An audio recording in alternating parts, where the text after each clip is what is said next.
बच्चों, तो आज हम जो है अपनी क्लास शुरू करते हैं। अब जो हमें चैप्टर करना है वो है जेनेटिक्स। मतलब हम रिप्रोडक्शन की यूनिट कवर कर चुके हैं, हमारी नेक्स्ट यूनिट जो है जेनेटिक्स वो अब शुरू हो रही है। इस यूनिट का पहला जो चैप्टर है उसका नाम है principles of inheritance and variation. ठीक है, अब चैप्टर शुरू करने से पहले मुझे एक बात बताओ, हेरिडिटी से आप क्या समझते हो? हेरिडिटी हम किसको बोलते हैं? पेरेंट्स के कोई ट्रेट, पेरेंट्स के कोई कैरेक्टर जब उसकी अगली जनरेशन में पास ऑन होते हैं, उस प्रोसेस को, उस चीज़ को हम बोलते हैं हेरिडिटी। जैसे एक बात देखो, एलिफेंट का जो एलिफेंट है उसका जो बेबी होगा वो एक एलिफेंट ही होगा। शेर का बच्चा शेर ही होता है, इंसान का बच्चा इंसान ही होता है। ऐसा तो कभी नहीं होता कि एलिफेंट का बच्चा शेर हो जाएगा। इसके लिए एक कहावत बोली जाती है, लाइक बिगेट्स लाइक, यानी कि जो पेरेंट है उसकी कोशिश होती है कि जो उसका ऑफस्प्रिंग है, जो उसकी आने वाली जनरेशन है, वो उसके जैसे ही हो। ठीक है, इसी चीज़ को हम बोलते हैं हेरिडिटी। पेरेंट के अंदर के कुछ कैरेक्टर्स, उनकी कुछ खासियत जो उनके बच्चों में पास ऑन होती है, उन्हीं को हम बोलते हैं हेरिडिटी। समझ आया हेरिडिटी किसको बोलते हैं? इस हेरिडिटी को हम कई बार एक और वर्ड इसके साथ यूज करते हैं जिसे हम बोलते हैं इनहेरिटेंस। हेरिडिटी और इनहेरिटेंस दोनों का मतलब एक ही है, बस इनहेरिटेंस में हम ये बोल देते हैं कि पेरेंट्स के ट्रेट, पेरेंट्स के कैरेक्टर, उसके ऑफस्प्रिंग में जाने वाले प्रोसेस को हम नाम दे देते हैं इनहेरिटेंस। तो हेरिडिटी और इनहेरिटेंस में कोई भी फर्क नहीं है, ये ऑलमोस्ट जो है वो सेम है। ठीक, इन दोनों की स्टडी, जब हम इन दोनों को पढ़ना चाहते हैं, इन दोनों की पढ़ाई, इन दोनों को डिटेल में पढ़ना, उसी को हम बोलते हैं genetics. Genetics is the study of heredity and inheritance. अब जैसे हम अपना ह्यूमंस का एग्जांपल लेते हैं, इंसान का बच्चा इंसान है, ये हेरिडिटरी एक सिमिलर जो ऑर्गेनिज्म है वो सेम ही अपना ऑफस्प्रिंग सेम ही प्रोड्यूस करता है। लेकिन क्या कभी ऐसा होता है कि जैसा मम्मी है या जैसे पापा है, बच्चा बिल्कुल डिट्टो उसी शक्ल का होता है? नहीं होता ना, कुछ चेंजेस होते हैं। तो यही बात, मतलब कि जब पेरेंट से ऑफस्प्रिंग बन रहा है, उसके अंदर कुछ कैरेक्टर्स, कुछ ट्रेट्स जो हैं वो सिमिलर आते हैं, लेकिन कुछ चीज़ें ऐसी भी होती हैं, कुछ कैरेक्टर्स ऐसे भी हैं जो अलग होते हैं, जो डिफरेंट होते हैं। उन्हीं कैरेक्टर्स को और उन्हीं ट्रेट्स को जब पेरेंट और ऑफस्प्रिंग में कुछ डिफरेंस है, उसी चीज़ को हम बोलते हैं वेरिएशंस। क्या बोलते हैं? वेरिएशंस, यानी कि पेरेंट और ऑफस्प्रिंग में एक दूसरे से कैसे फ़र्क है। आपको पता होगा रिप्रोडक्शन के दो मेजर्स थे, सेक्सुअल और एसेक्सुअल।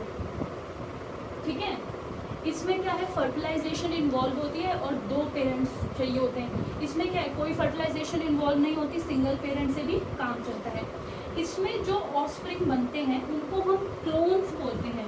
क्लोन्स इसलिए बोलते हैं क्योंकि वो अपने पेरेंट की एग्जैक्ट कॉपी होते हैं। ठीक है, और यहाँ से सेक्सुअल रिप्रोडक्शन से जो ऑफस्प्रिंग बनते हैं उन्हें ऑफस्प्रिंग या फिर ये जो है ये क्लोन्स नहीं होते, नॉन क्लोन, ये क्लोन्स नहीं होते। ठीक है, तो जब ये क्लोन्स नहीं है, इसका मतलब ये पेरेंट से कुछ अलग होते हैं। तो वही चीज़ें जो इन्हें अलग बनाती है उसे हम बोलते हैं वेरिएशंस। ठीक, तो इस चैप्टर में, पूरे चैप्टर में हमें यही पढ़ना है कि कौन कौन सी वो चीज़ें हैं जो इस बात को तय करती हैं, इस बात को डिटरमाइन करती हैं कि कौन से ट्रेट पेरेंट से ऑफस्प्रिंग में जाएंगे, किस प्रोसेस से जाएंगे। अच्छा, ऑफस्प्रिंग में वो कैसे एक्सप्रेस होंगे कि भाई जैसे कई बार क्या होता है, किसी के फादर लंबे होते हैं, मदर छोटी होती है, तो जो ऐसा तो हमेशा नहीं होता कि जो बच्चा है वो हमेशा इंटरमीडिएट हाइट का होगा, बीच की हाइट का नहीं होता ना, या तो हो सकता है लंबा या छोटा, या कई बार बीच की हाइट की हो। तो कौन सा ट्रेट कैसे एक्सप्रेस कर रहा है, कौन सा कैरेक्टर जो है कैसे ऑफस्प्रिंग में शो कर रहा है, उसका सारा जो डिटेल है वो हमें इस यूनिट में पढ़ना है, जो है principles of inheritance and variation. अब इस यूनिट को शुरू करने से पहले कुछ टर्म्स हैं, उन टर्म्स को हमें पढ़ना है। वो टर्म्स का क्या मतलब है वो पता होना चाहिए, तभी आगे के टॉपिक्स हम समझ सकते हैं। ठीक है,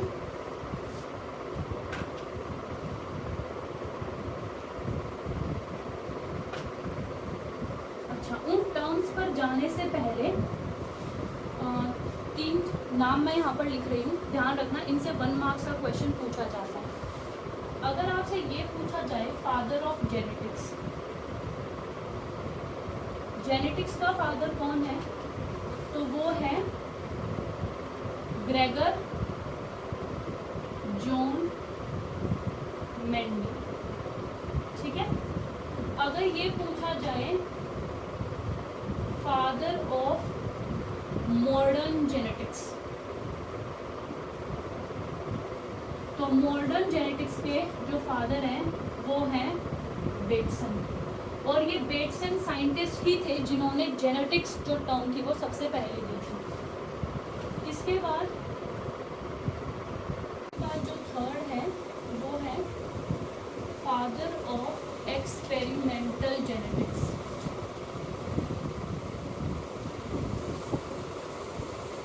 एक्सपेरिमेंटल जेनेटिक्स के जो फादर हैं वो हैं टी.एच. मॉर्गन। ठीक है। तो ये जो 3 नाम हैं ये लर्न करने बहुत इंपॉर्टेंट है और इस पे क्वेश्चंस पूछे जाते हैं। ठीक।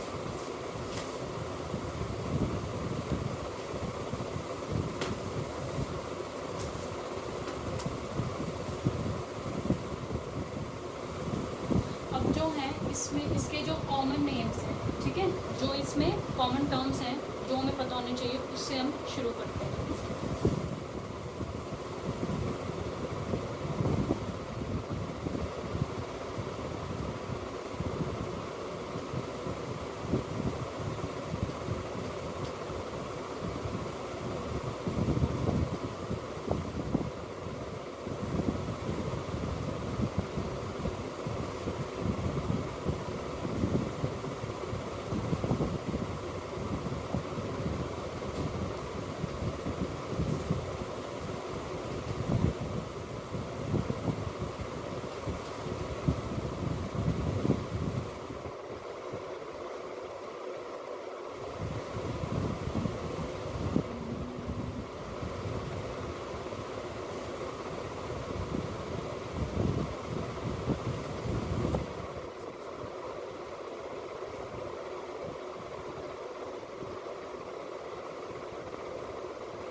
पहले हम इन टर्म से शुरू करते हैं। सबसे पहला जो मैंने लिखा है वो लिखा है कैरेक्टर।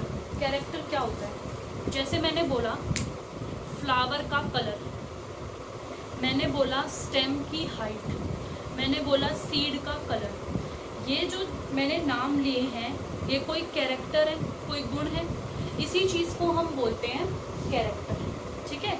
जिस भी जो कैरेक्टर एक्चुअली में होता क्या है, पेरेंट्स से और ऑफस्प्रिंग में पास होने वाली जो चीज़ें हैं वो क्या हैं, वो कैरेक्टर्स हैं। ठीक है। जैसे मान लो मैं बात करती हूँ स्किन कलर की, ठीक है, तो जब मैंने स्किन कलर की बात की तो उसमें स्किन कलर जो है वो ब्लैक भी होता है, वाइट भी होता है, किसी का मीडियम भी होगा। अगर मैं बात करती हूँ फ्लावर के कलर की, तो जो फ्लावर का जो कलर है वो पर्पल भी हो सकता है, वाइट भी हो सकता है, ब्लू भी हो सकता है, ये रेड येलो अलग अलग तरह के होते हैं। तो यहीं से हमारा जो है इसका मतलब है कैरेक्टर। जब मैं किसी भी एक कैरेक्टर की बात करूँ, ट्रेट क्या होता है? इनहेरिटेबल कैरेक्टर, मतलब कि प्रोजेनी में ट्रेट का कौन इनहेरिटेबल कैरेक्टर, सॉरी, प्रोजेनी में कैरेक्टर का कौन सा फीचर जो है इनहेरिट होकर आया है। जैसे मैंने बोला कि फ्लावर का जो कलर है वो पर्पल है, ठीक है, तो जब मैं फ्लावर के कलर की बात कर रही हूँ तो वो कैरेक्टर है, लेकिन किस कलर का है? ऑफस्प्रिंग में पर्पल कलर का फ्लावर है, तो तब मैंने उसके ट्रेट की बात की। ठीक है। फैक्टर जो है ये मेंडेलियन टर्म है। मेंडल याद है, जिसे हम जेनेटिक्स का फादर बोलते हैं। उन्होंने सबसे पहले फैक्टर जो थी वो टर्म दी थी। एक्चुअली में फैक्टर और कुछ नहीं है, फैक्टर का दूसरा नाम है जीन। ठीक है। मेंडल के टाइम पे जीन की डिस्कवरी नहीं हुई थी, उसको पता नहीं था कि ये चीज़ जीन है, तो मेंडल ने उस चीज़ का अपना एक नाम रख दिया था फैक्टर। तो जब भी हम मेंडल की इनहेरिटेंस पढ़ेंगे तो उसमें हमें जीन की जगह पे फैक्टर टर्म बार बार यूज़ करना होता है। लेकिन अब साइंटिस्ट क्योंकि रिसर्च और डिस्कवरी करके पता कर चुके कि भाई उस चीज़ को जीन बोलते हैं। जीन होता क्या है? ये मेरा जेनेटिक मटेरियल है, ये डीएनए है। इस डीएनए का कुछ जो पार्ट है, ठीक है, इस पार्ट को डीएनए के जो लेंथ है उसके कुछ पार्ट को हम नाम देते हैं सिस्टोन, ठीक है। ये जो पार्ट है ना, ये रिस्पॉन्सिबल होता है इस चीज़ को डिटरमाइन करने में कि ऑफस्प्रिंग के अंदर ट्रेट कौन सा होगा, ठीक है। और ये जो सिस्टोन है या ये जो पॉइंट है, यही एक्चुअली में जीन कहलाता है, ठीक है। तो एक जनरेशन से दूसरी जनरेशन में कैरेक्टर या ट्रेट पास नहीं हो रहे हैं, एक जनरेशन से दूसरी जनरेशन में ये जीन्स होते हैं जो पास होते हैं। ये जीन्स क्रोमोसोम के ऊपर लोकेटेड होते हैं। आपको पता है कि जो गैमीट सेल्स होते हैं वो हैप्लॉइड नंबर का क्रोमोसोम लेके चलते हैं, और जब जाइगोट बनता है तो डिप्लॉइड नंबर रिस्टोर हो जाता है।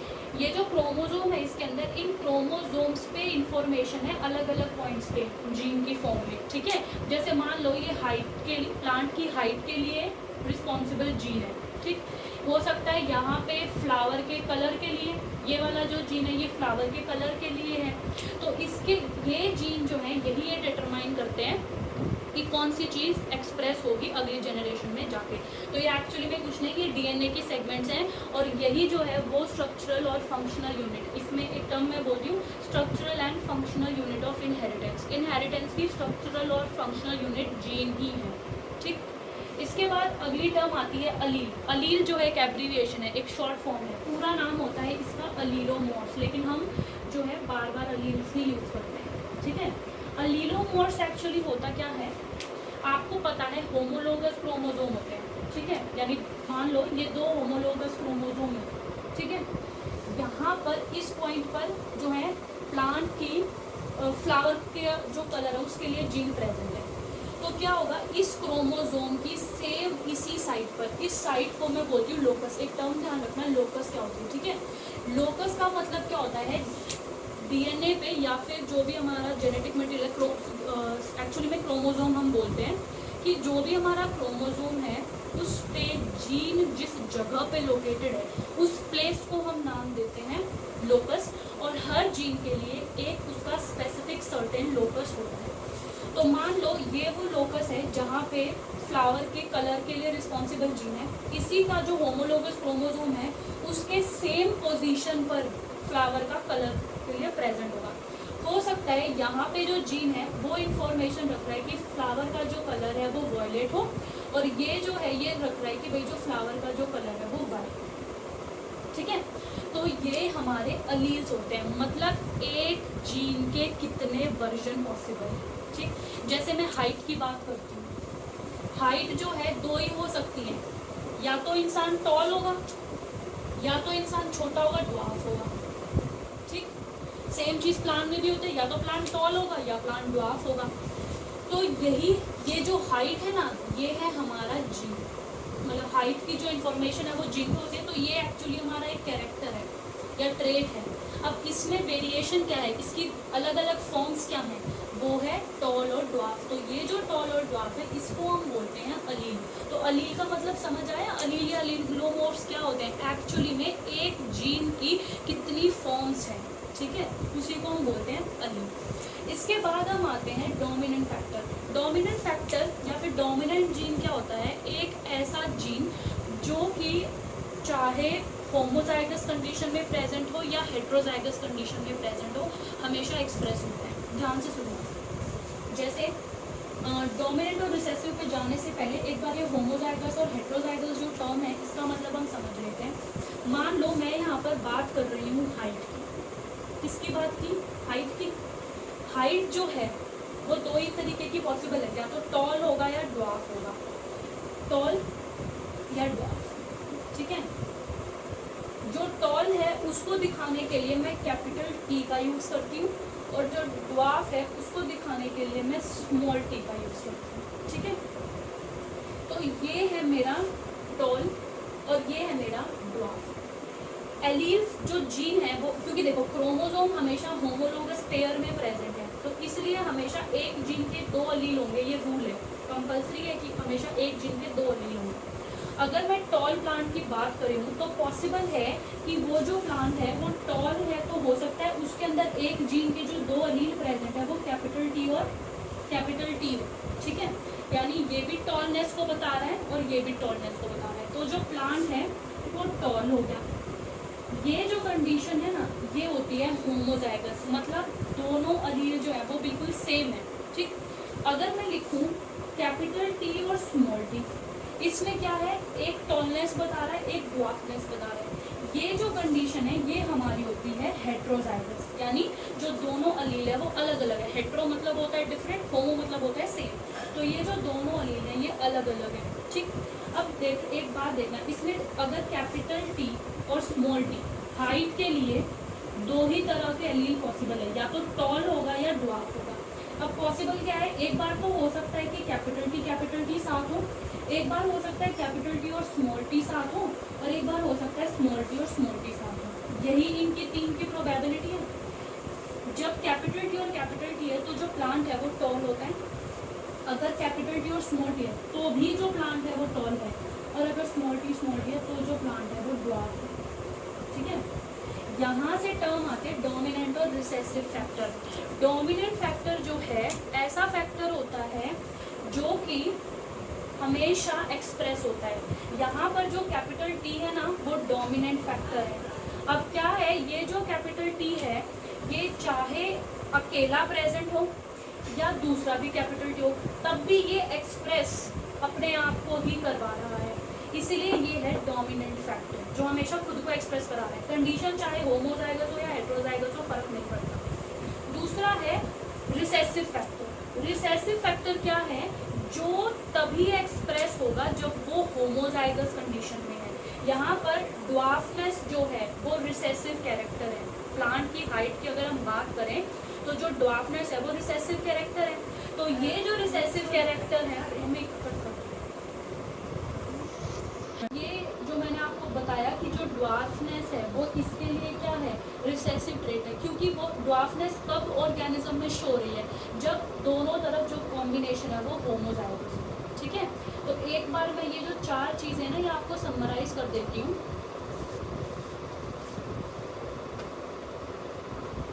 कि मैंने मान लो बात करी है हाइट की, ठीक है।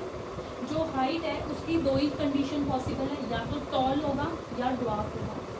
टॉल को मैं कैपिटल टी से शो करी हूँ और ड्वार्फ को मैं स्मॉल टी से शो करी हूँ, ठीक है। अगर एक एलील जो है या एक जीन जो है वो हमेशा दो पेयर में प्रेजेंट होता है, यानी उसके जो दो एलील हमेशा, क्योंकि क्रोमोसोम होमोलोगस है, दो पेयर में प्रेजेंट है, तो एक जीन भी हमेशा दो पेयर में प्रेजेंट होता है जिसको हम एलील्स बोलते हैं। अब ये भी एक अलील है, ये भी एक अलील है। हाइट के लिए जो है इसका मतलब ये जो दो हमेशा मुझे दो ही चाहिए। अगर टॉल प्लांट है तो कैपिटल टी और कैपिटल टी होगा तो भी प्लांट टॉल है, और अगर कैपिटल टी हो और एक स्मॉल टी है तो भी टॉल प्लांट है। अगर मैं ड्वार्फ की बात करती हूँ तो स्मॉल टी है तो ही ड्वार्फ है। अब यहाँ पे देखना, क्योंकि यहाँ पे एक ट्रेड जो है मतलब जो कैपिटल टी है उसको इस बात से फर्क ही नहीं पड़ रहा है कि उसके साइड में कौन प्रेजेंट हो, चाहे दूसरा भी कैपिटल टी हो चाहे स्मॉल टी हो, वो तो प्लांट टॉल ही मिलेगा। लेकिन जो ड्वार्फ है उसको क्या चाहिए कि दोनों अलील जो हैं वो ड्वार्फनेस के होने चाहिए, अदरवाइज जो प्लांट है वो ड्वार्फ नहीं होगा। मान लो एक जो है इसमें कैपिटल टी आना था तो क्या ड्वार्फनेस पॉसिबल थी? नहीं पॉसिबल थी। तो यही कंडीशन है। तो जब दोनों अलील एक जैसे हैं होमोजाइगस, जब अलील दो अलग अलग हैं हेट्रोजाइगस। जब ये वाली कंडीशन है तो डोमिनेंट फैक्टर, और ये वाली जो कंडीशन है रिसेसिव फैक्टर। इसको देख के हम एक चीज़ बोल सकते हैं कि जो टॉलनेस है वो डोमिनेंट फैक्टर है, ठीक है, ये एक डोमिनेंट चीज़ है। और जो ड्वार्फनेस है वो क्या है, रिसेसिव फैक्टर। रिसेसिव मतलब जो कम उससे अपीयर होता है, ठीक है। अब एक बात और ध्यान रखना, जनरली होता क्या है, हम दो नाम बोलते हैं, वाइल्ड एलील और रिसेसिव एलील, म्यूटेंट एलील। अब देखो, जब मैं वाइल्ड एलील की बात करती हूँ, वाइल्ड एलील का मतलब है कि किसी जीन के लिए जो एलील पूरी पॉपुलेशन में सबसे ज़्यादा नंबर में प्रेजेंट है, जो नेचुरली अकर होता है, वो होता है उसका वाइल्ड अलील। लेकिन उस वाइल्ड अलील के अंदर कोई म्यूटेशन होने की वजह से चेंज आता है और वो म्यूटेशन होके जो वाइल्ड अलील है वो बन जाता है म्यूटेंट अलील। यानी कि जो वाइल्ड अलील है वो एक्चुअली में डोमिनेंट ट्रेट है, क्योंकि पूरी पॉपुलेशन में प्रेजेंट क्या है, वाइल्ड अलील, तो वो डोमिनेंट है। लेकिन कोई चेंज आया, कोई म्यूटेशन आया, तो किसी एक इंडिविजुअल के अंदर शायद वो वाइल्ड अलील ना आया हो, तो उसके अंदर जो वो अलील है वो म्यूटेंट अलील है, क्योंकि म्यूटेशन की वजह से वो म्यूटेट हो चुका है। वो म्यूटेंट अलील जो है एक्चुअली में रिसेसिव अलील की ही फॉर्म लेता है। तो ये एक्चुअली में हमारा रिसेसिव अलील होता है और ये हमारा डोमिनेंट अलील होता है। एक बात ध्यान रहे, रिसेसिव अलील्स जो है वो ज़्यादा फेवरेबल नहीं होते, उससे ज़्यादा हम अच्छा नहीं मानते हैं, क्योंकि जितनी भी बीमारियाँ, जेनेटिक डिसऑर्डर्स है ना, जो भी हम देखते हैं वो जनरली तभी होती हैं जब होमोजाइगस रिसेसिव कंडीशन होती है। तो रिसेसिवनेस की जो ये कंडीशन है ये मोस्टली डिजीज़ कॉजिंग होती है। ठीक, तो आई होप ये वाली टर्म्स आपको क्लियर है। इसके बाद हम अगले कुछ और टर्म्स को पढ़ लेते हैं।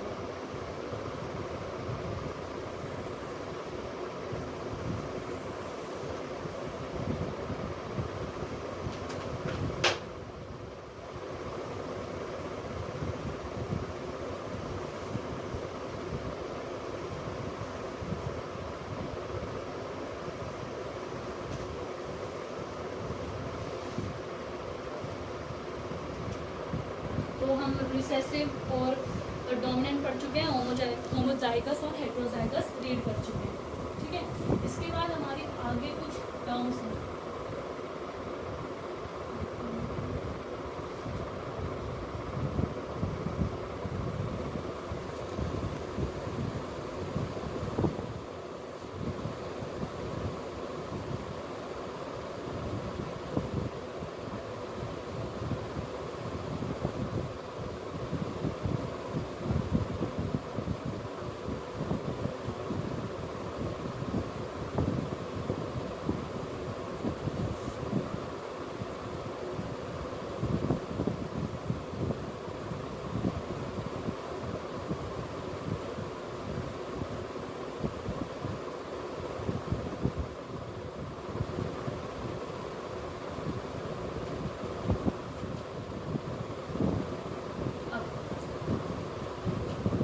शुरू करते हैं सबसे पहले फिनोटाइप पे। फिनोटाइप जो है वो एक्चुअली में रिप्रेजेंट करता है किसी भी ऑर्गेनिज्म का जो एक्सटर्नल कैरेक्टर है, जो विजिबल कैरेक्टर है, या फिर जो मेजरेबल कैरेक्टर है। जैसे कि अगर मैं बात करती हूँ प्लांट की हाइट की, फ्लावर के कलर की, स्किन कलर की अगर मैं बात करूँ, तो ये सारे फिनोटाइप हैं। स्किन कलर एक ट्रेट है। अगर कोई इंसान गोरा होगा, कोई काला होगा, वो बाहर से ही मुझे दिख रहा है कि भाई ये गोरा है, ये काला है, वो है उसका फिनोटाइप, जो एक्चुअली में एक्सटर्नली हमें विजिबल होता है। ठीक है, मॉर्फोलॉजिकल जो ट्रेट्स होते हैं, एक तरीके से मॉर्फोलॉजी क्या होता है, आउटर अपीयरेंस की स्टडी, तो उसी तरीके से फिनोटाइप से जो हमें एक्सटर्नल ट्रेट की कैरेक्टरिस्टिक दिख रही है। जैसे मैंने बोल दिया कि प्लांट टॉल है या फिर जो प्लांट है वो ड्वार्फ है। जीनोटाइप जो है वो ये दिखाता है कि किसी भी ऑर्गेनिज्म का जेनेटिक कॉन्स्टिट्यूशन कैसा है, उसके जो जीन्स हैं उनमें कैसे अलील प्रेजेंट है। जैसे अगर मैं टॉल ऑर्गेनिज्म की बात करती हूँ तो उसका जेनेटिक कॉम्बिनेशन या तो कैपिटल टी होगा या फिर कैपिटल टी और स्मॉल टी होगा। ठीक, अगर मैं ड्वार्फ ऑर्गेनिज्म की बात करती हूँ तो उसके अंदर उसका जो जेनेटिक कॉन्स्टिट्यूशन है वो क्या होगा, स्मॉल टी और small T and small T. ठीक है, तो ये है जीनोटाइप यानी जेनेटिक कॉन्स्टिट्यूशन, और फिनोटाइप है जो हमें एक्सटर्नल जो भी फीचर इसका नजर आ रहा है। ठीक, इसके बाद हमारा अगला जो है टॉपिक वो है मोनोहाइब्रिड क्रॉस। मोनोहाइब्रिड क्रॉस क्या होता है, दो इंडिविजुअल्स के बीच में हम क्रॉस करवा रहे हैं और उस क्रॉसिंग को कराकर हम सिर्फ एक कैरेक्टर, एक जीन या एक ट्रेट को स्टडी करें। जैसे मैं प्लांट की सिर्फ हाइट को स्टडी कर रही हूँ तो वो मेरा मोनोहाइब्रिड क्रॉस है, मतलब एक ऐसा क्रॉस जो मैं सिर्फ एक ही टाइप के कैरेक्टर को स्टडी करने के लिए कर रही हूँ। लेकिन अगर मैं प्लांट की हाइट के साथ साथ उसके सीड के कलर को भी स्टडी करना चाह रही हूँ तो मैं दो कैरेक्टर को स्टडी करूँ, तो वो क्या है, डाई हाइब्रिड क्रॉस। अच्छा, हाइब्रिड का मीनिंग आई होप आप सबको पता होगा, नहीं पता है तो मैं एक बात बता देती हूँ, जब कोई भी ऑर्गेनिज्म जो है वो कॉन्टिन्यूस इनब्रीडिंग कर रहा है, ठीक है, मतलब कि उसके अंदर जो ब्रीडिंग हो रही है वो सेल्फ इनब्रीडिंग है या फिर बोल सकते हैं सेल्फ पॉलिनेशन हो रही है, तो वो जो है ना उसके अंदर क्या होता है, हमेशा होमोजाइगस कंडीशन प्रेजेंट होती है किसी भी जीव के लिए, जैसे कैपिटल डी कैपिटल, ठीक है। तो अगर मान लो एक प्लांट है जो बार बार अपनी ही स्पीशीज में जो रिप्रोड्यूस करता जा रहा है, इनब्रीडिंग होती जा रही है, इनब्रीडिंग में क्या होगा, उसके पास जो 2 अलील होंगे ना एक जीन के लिए वो हमेशा सेम होंगे। अब ये जो प्लांट है ये जब भी सेल्फ ब्रीडिंग करेगा तो हमेशा टॉल प्लांट्स ही मिलेंगे, ठीक है। ये होती है प्योर लाइन ब्रीडिंग, यानी एक ही प्योर ट्रेट, एक ही प्योर अलील चलता आ रहा है कैपिटल टी, और जो इसका इंडिविजुअल होता है उसको हम बेसिकली बोल सकते हैं ये प्योर ब्रीड है, ठीक। अगर मैं इस प्योर ब्रीड को, और ऐसे ही हो सकता है किसी दूसरे प्लांट में जो है स्मॉल टी की प्योर ब्रीड चलती आ रही हो, अगर मैं इन 2 प्योर ब्रीड्स को एक दूसरे के साथ क्रॉस करवाती हूँ तो चांसेस क्या हैं कैपिटल टी और स्मॉल टी बनने के, तो ये जो चांसेस है ना जिसमें दोनों टाइप के अलील्स प्रेजेंट है, ये होता है हमारा हाइब्रिड। यानी प्योर ब्रीड को जब हम क्रॉस ब्रीड कराते हैं तो उसमें इस वाले के भी ट्रेड्स आते हैं और इस वाले ऑर्गेनिज्म के भी ट्रेड आते हैं, ये बनता है एक हाइब्रिड, ठीक है। तो हाइब्रिड का मतलब आई होप आपको क्लियर है, नॉन हाइब्रिड डाइहाइब्रिड क्लियर है। जीनोम क्या होता है, अगर मैं वायरस की बात करूं या फिर मैं प्रोकैरियोटिक ऑर्गेनिज्म की बात करूं, उनकी बॉडी का जितना भी जेनेटिक मटेरियल है उसको टोटल कर दिया तो जीनोम बन जाता है। अगर मैं एक डिप्लॉयड ऑर्गेनिज्म की बात करती हूँ, ठीक है, जैसे हम लोगों की, तो हमारी बॉडी में हम जीनोम को क्या बोलते हैं, haploid set of the genetic material. यानी हमारी बॉडी के, अगर मैं सिर्फ, हम हैप्लॉइड ऑर्गेनिजम्स हैं लेकिन हमारी बॉडी के सिर्फ हैप्लॉइड सेट को कंसिडर करती हूँ तो वो बनता है जीनोम। जैसे हमारे में क्रोमोसोम के कितने पेयर हैं, 23 पेयर्स हैं, तो वो जो 23 पेयर्स हैं वो हमारी बॉडी का जीनोम है, ठीक। जीन पूल क्या होता है, जीन पूल होता है किसी भी एक पॉपुलेशन, एक स्पीशीज की पॉपुलेशन है उसके अंदर जितने भी जीन्स हैं और हर जीन के जो 2 अलील होते हैं, तो कितनी पूरी पॉपुलेशन के अंदर जितने भी जीन्स हैं और हर जीन के कितने टाइप के अलील्स हैं, अगर उन सबको हम कंपाइल करते हैं तो वो उस पॉपुलेशन का जीन पूल बन जाता है, ठीक। अगली जो टर्म है वो है पुनेट स्क्वायर। ये जो पुनेट स्क्वायर है ये एक साइंटिस्ट ने दिया था जिसका नाम ही क्या था, पुनेट। इस साइंटिस्ट ने एक क्रॉस, एक, ये बेसिकली एक चेकबोर्ड टाइप में होता है, ठीक है, एक चेकबोर्ड टाइप में होता है जिसके अंदर किसी ऑर्गेनिज्म के अंदर कितने टाइप, उस ऑर्गेनिज्म के अंदर कितने टाइप के जेनेटिक कॉन्स्टिट्यूशन पॉसिबल हैं, मतलब वो कैपिटल टी हो सकता है, स्मॉल टी हो सकता है, या फिर कैपिटल टी स्मॉल टी हो सकता है, कितने टाइप के ऐसे होने की जो प्रोबेबिलिटी है वो हम इस पॉसिबल है, मतलब जो भी पॉसिबल है जेनेटिक कॉन्स्टिट्यूशन उसको निकालने के लिए पुनेट स्क्वायर देता है। इसमें क्या होता है, जनरली हम अपर रो पे मेल गैमेट्स लिखते हैं और लोअर रो पे फीमेल गैमेट्स लिखते हैं। जैसे मैं मान लो एक प्लांट की बात करूँ, एक पेरेंट मैंने लिया जो टॉल है, एक पेरेंट मैंने जो लिया वो ड्वार्फ लिया, ठीक है। टॉल वाला भी प्योर ब्रीड है और ड्वार्फ वाला भी प्योर ब्रीड है। टॉल वाला कैपिटल टी, ड्वार्फ वाला स्मॉल टी, ठीक।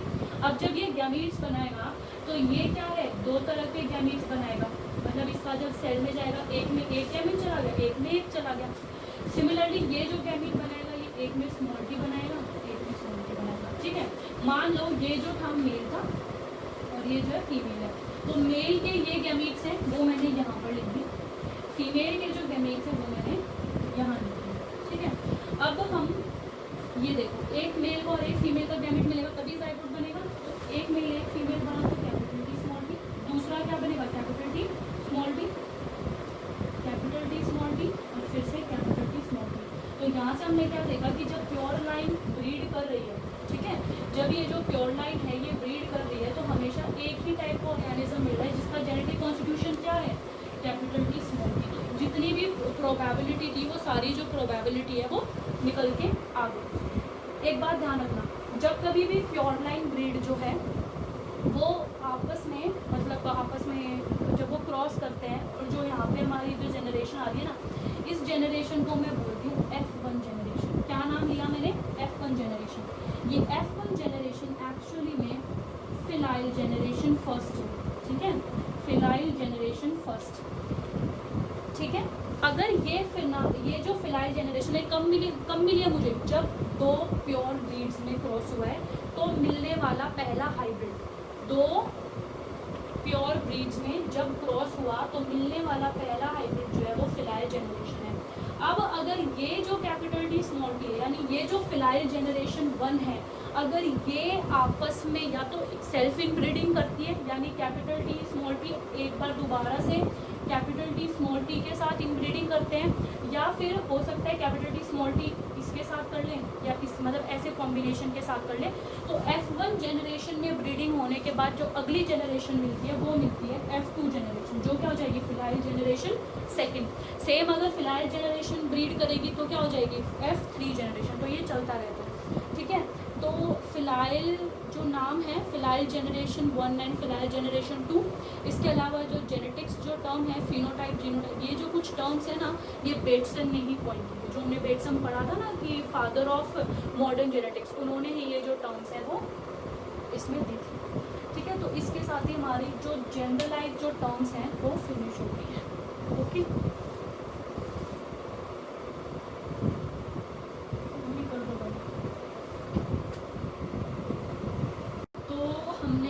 जनरल टर्म्स थी जेनेटिक्स की वो रीड कर ली। अब हम आ जाते हैं इस टॉपिक के करता धरता मेंडल।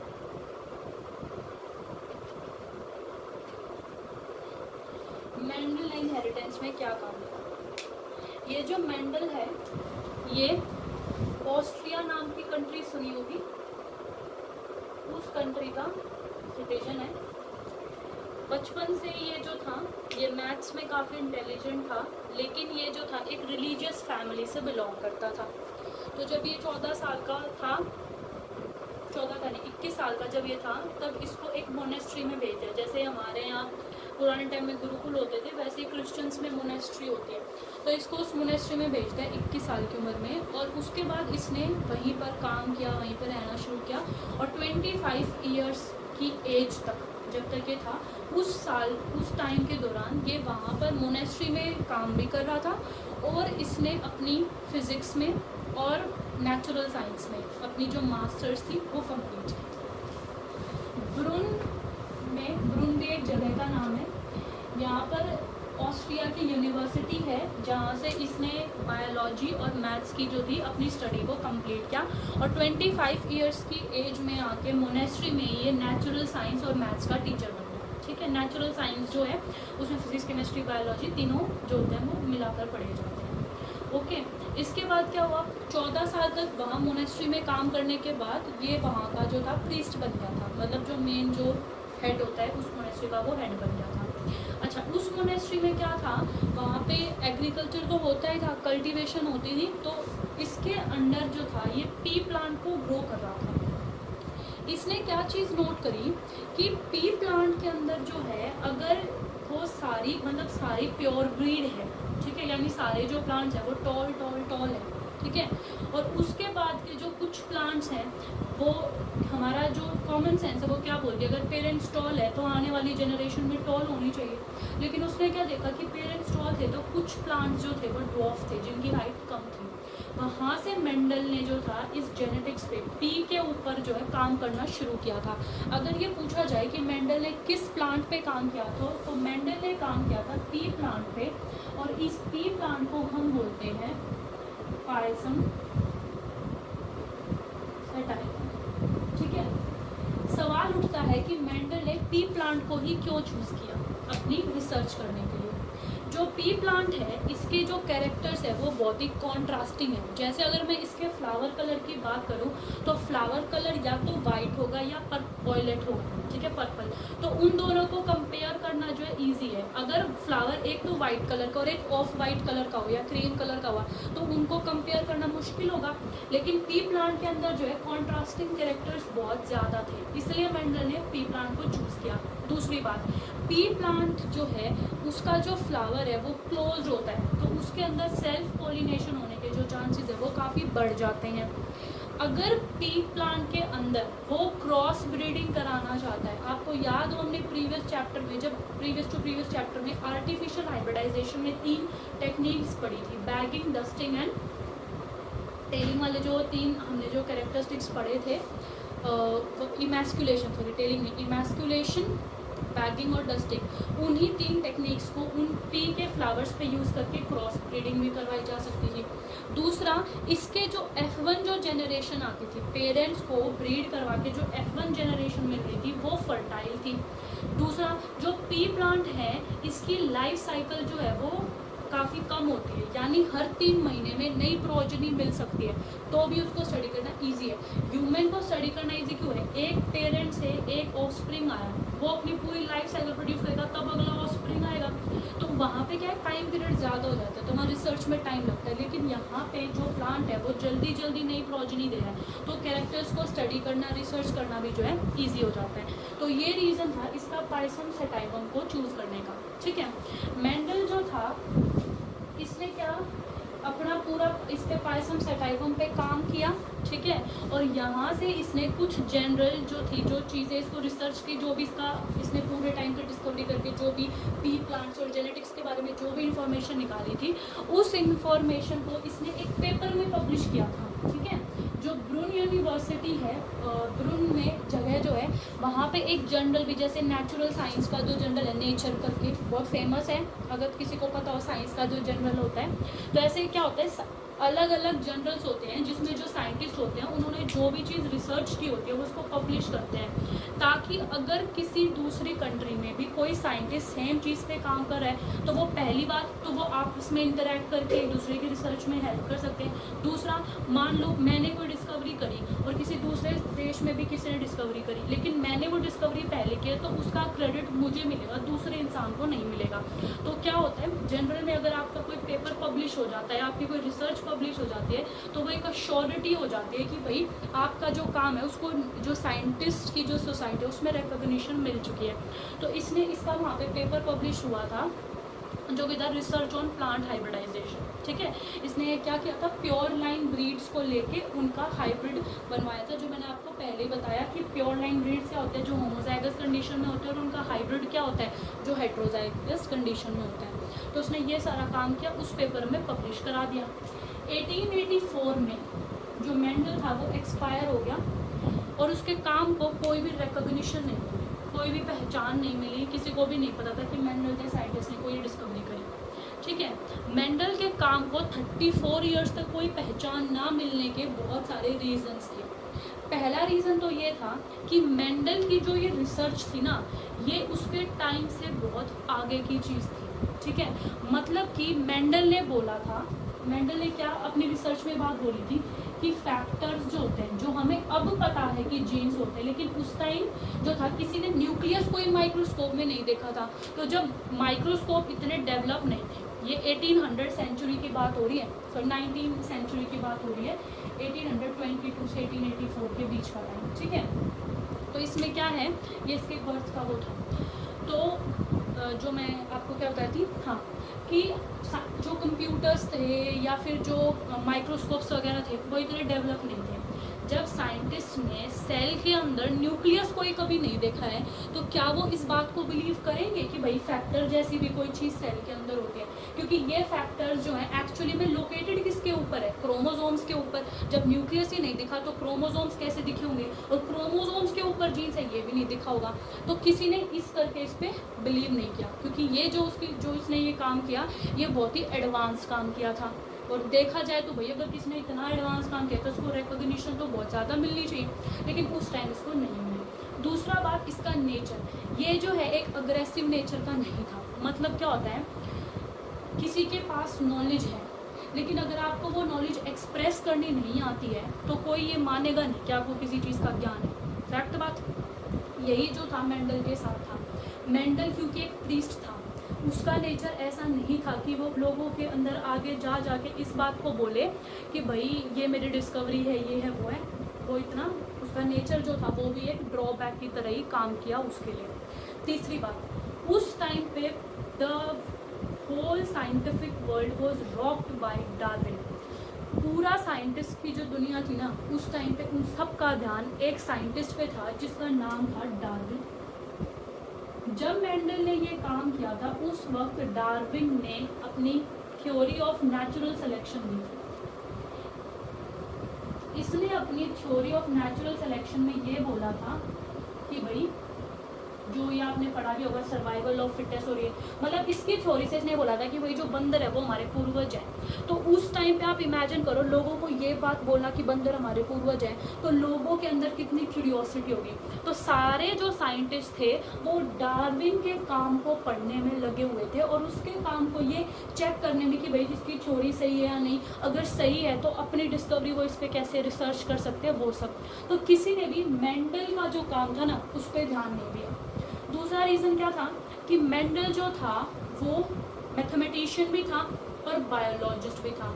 उसने अपनी रिसर्च में स्टैटिस्टिकल एनालिसिस, स्टैटिस्टिक्स क्या होता है, जब आप कोई स्टैटिक्स का मतलब होता है जब आप बहुत ज़्यादा लार्ज अमाउंट में किसी डाटा को स्टडी करते हो। जैसे जब मेंडल ने पी प्लांट्स पे काम किया था तो जो ये सैंपल्स लेता था ना, हर सैंपल में 1000 प्लांट्स होते थे, तो इतना लार्ज अमाउंट का सैंपल लेके इसने काम किया। तो उसमें इसने क्या, इसने मैथ्स के लॉजिक्स भी यूज़ किए, मैथमेटिकल फार्मूला भी यूज़ किए। मैं जब आपको आगे इसके दिए हुए लॉ समझाऊँ ना तो उसमें मैं दिखाऊंगी कि कहाँ पे मैथमेटिक फॉर्मूला